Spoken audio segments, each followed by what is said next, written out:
Oh, kami dalawa. Entrance, dos, dos. Okay, kami dalawa. Ito lang natin eh.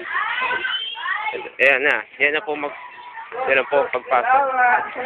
Yan na po pagpasok namin sa Regional Science High School. Ito po ang Christmas Bazaar, December 17, 2008, mga about 9:30 a.m. Manila time. Okay, okay, ito po naglalaman ng bag na mayroong t-shirt sa oras na babasa ako. At ito naman, pagkain, lunch, ito po ang lunch box. Ito naman, pampa-alert. Uy. Dala. Ano? Ito ano? Bakit inaga mo nag-offline ka gabi, mga 9 pa lang? Alam mo ba, pag kami nakatulog naman sa online, naka-exit lang. Okay. Uy, Ano po?